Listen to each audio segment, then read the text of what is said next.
Myself, Dr. Badruddin, Professor in the Department of Education, Khandelwal College of Management Science and Technology.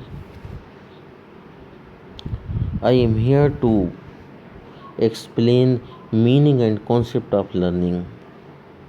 In this lesson, I will make you understand the meaning and nature of learning, types of learning, what are some of the important theories of learning,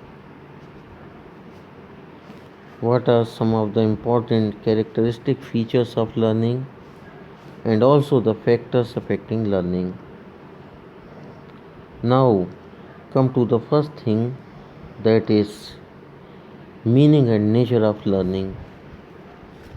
Learning is a key process in human behavior. All living is learning. If we compare the simple, crude ways in which a child feels and behaves with the complex mode of adult behavior, his skills, habits, thoughts, sentiments, and the like, we will know what difference learning has made to the individual. Learning may be defined as any relatively permanent change in behavior that occurs as a result of practice and experience. Uh, This definition of learning lays emphasis on three main elements of learning. The first element is learning is a change in behavior, whether this change is better or worse, it doesn't matter. The second element is it is a change that takes place through practice or experience, but changes due to growth or maturation are not learning. The third element holds this change in behavior must be relatively permanent and it must last a fairly long time. Now come to what are the different types of learning. The different types of learning includes motor learning, verbal learning, concept learning, discrimination learning, learning of principles, problem solving learning, and attitude learning. Let us discuss these types of learning in brief. Now come to motor learning. Most of our activities in our day-to-day life refer to motor activities. The individual has to learn them in order to maintain his regular life. For example, walking, running, skating, driving, climbing, etc. All these activities involve the muscular coordination. Now come to another type of learning, that is verbal learning. This type of learning involves the language we speak, the communication devices we use, signs, pictures, symbols, words, figures, sounds, etc. are the tools used in such activities. We use words for communication. Another type of learning is concept learning. It is the form of learning which requires higher order mental processes like thinking, reasoning, intelligence, etc. We learn different concepts from childhood.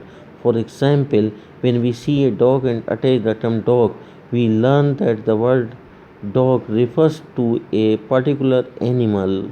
Another type of learning is discrimination learning. Learning to differentiate between stimuli and showing an appropriate response to these stimuli is called discrimination learning. Learning of principles is the another type of learning. Individuals learn certain principles related to science, mathematics, grammar, etc. in order to manage their work effectively. These principles always show the relationship between two or more concepts.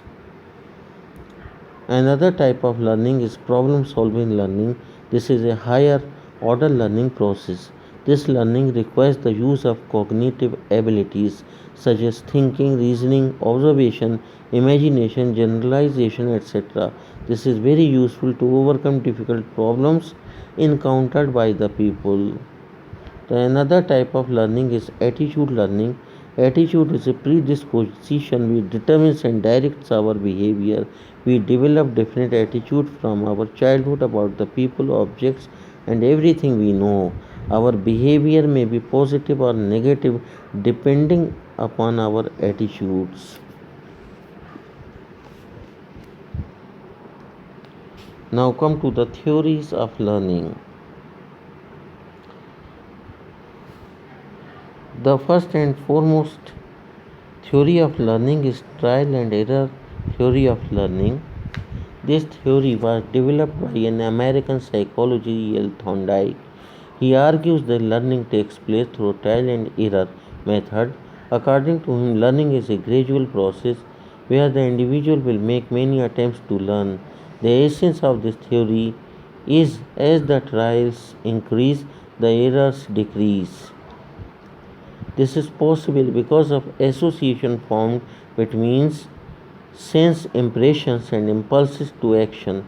Such an association comes to be known as bond or a connection.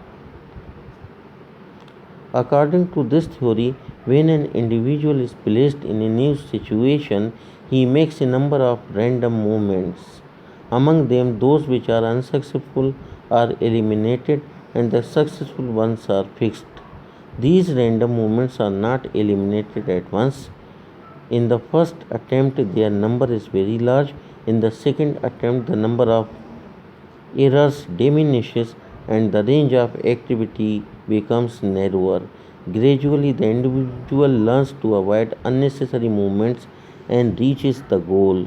Improvement takes place through repetition.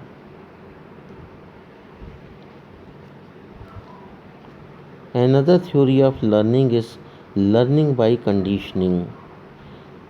This theory involves two types of conditioning. The first type is classical conditioning and the other type is operant conditioning.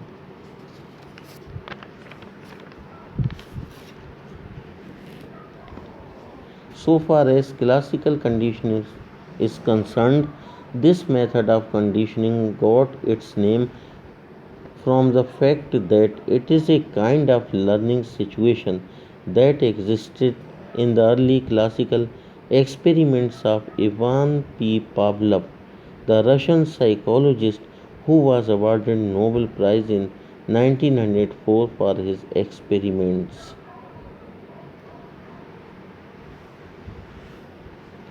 Now come to operant conditioning theory.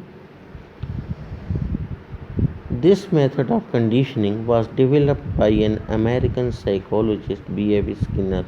This theory is also known as instrumental conditioning because the animals use certain operations or actions as instruments to find solution. Now come to the another theory of learning that is known to be learning by insight. Many times learning proceeds by the more efficient process of trying those methods which are seen to have a relation to solution.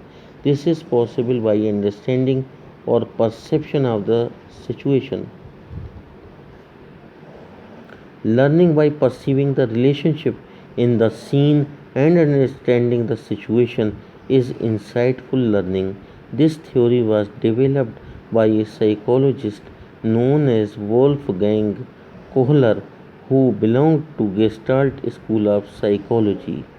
According to Gestalt theory, perception of a situation as a whole gives better understanding than sum total of its parts. That is, the situation viewed as a whole will definitely look different from that viewed through its parts. Another theory of learning is learning by imitation. It is the simplest method of learning. Many of our day to day activities are learned by imitating others. For example, the way we eat, drink, walk, talk, dress, etc.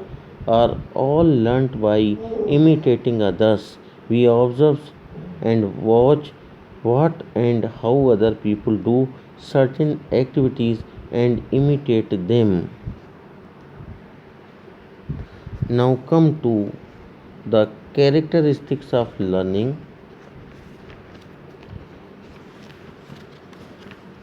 In this, we will try to understand some of the important characteristic features of learning.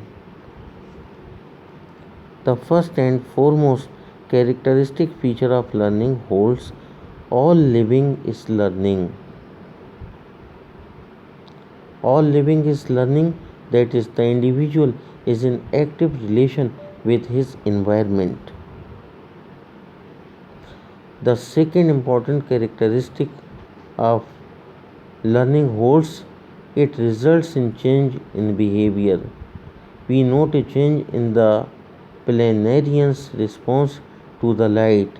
It is a change of behavior influenced by previous behavior.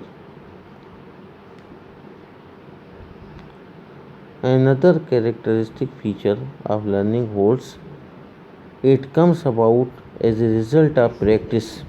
This characteristic eliminates sources of change such as illness and maturation. Potent effects of motivation on behavior are worth considerable here. Another characteristic feature of learning holds learning is universal. Every creature that lives learns. Man learns most.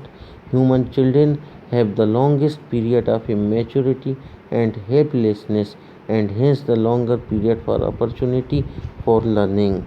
Another characteristic feature of learning is relatively a permanent change.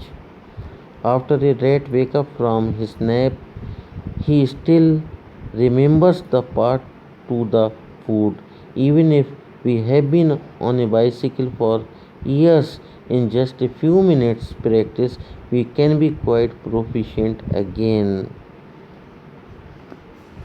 Another characteristic feature of learning is learning serves as growth.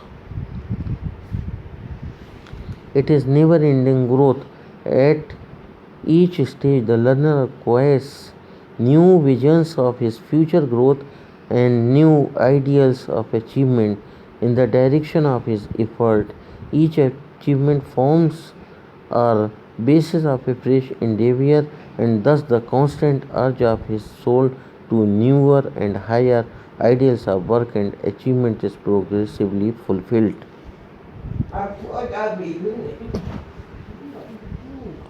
Now come to some of the important factors affecting learning.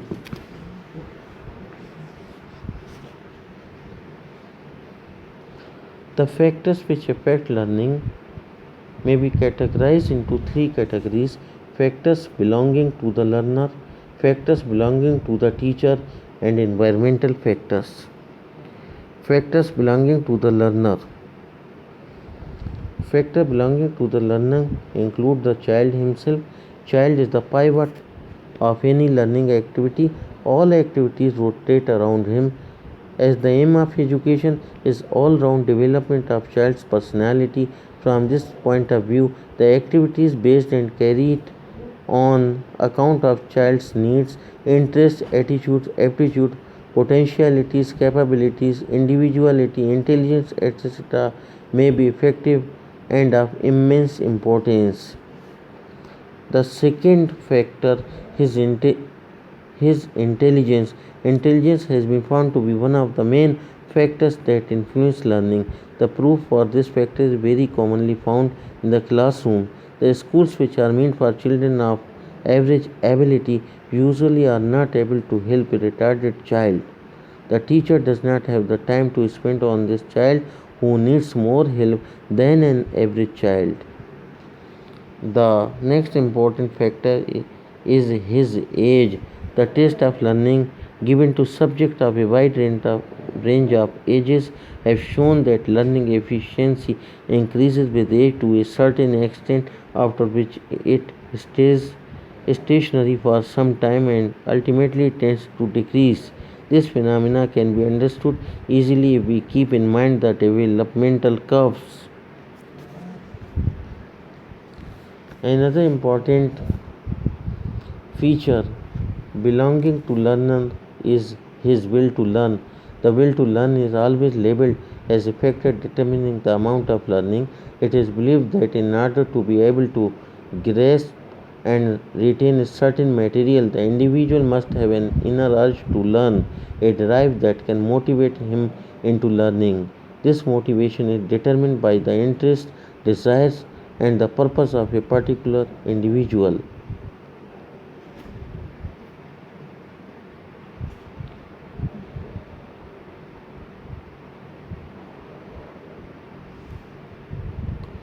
The another factor is guidance.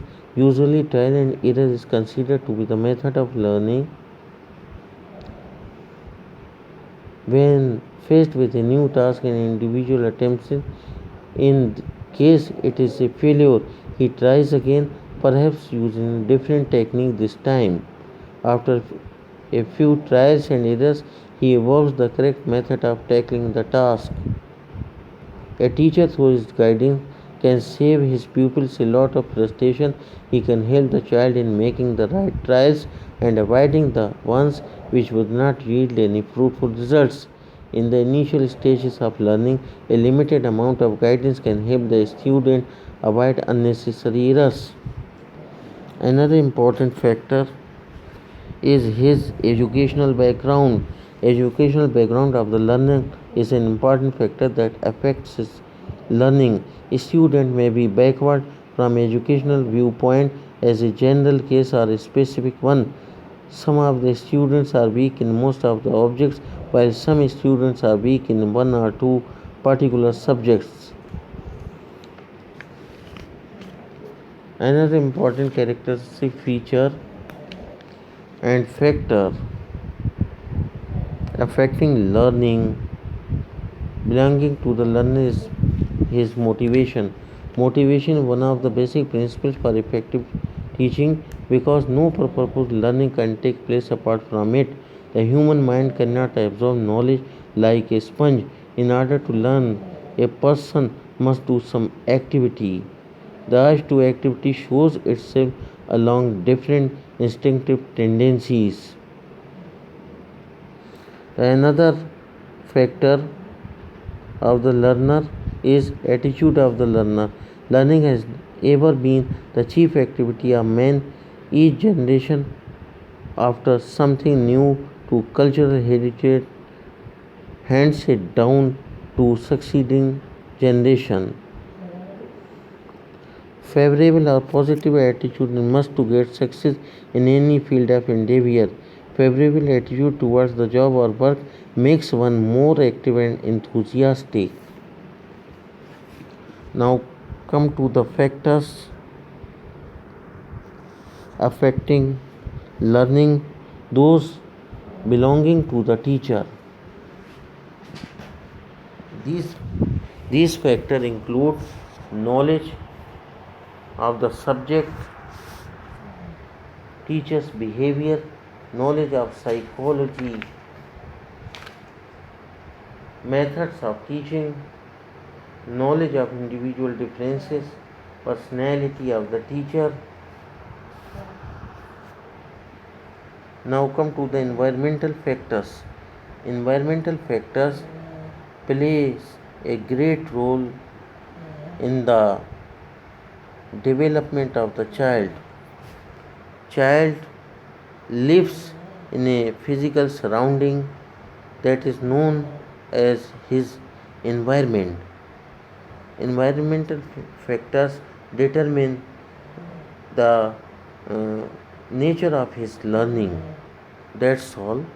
Thank you very much.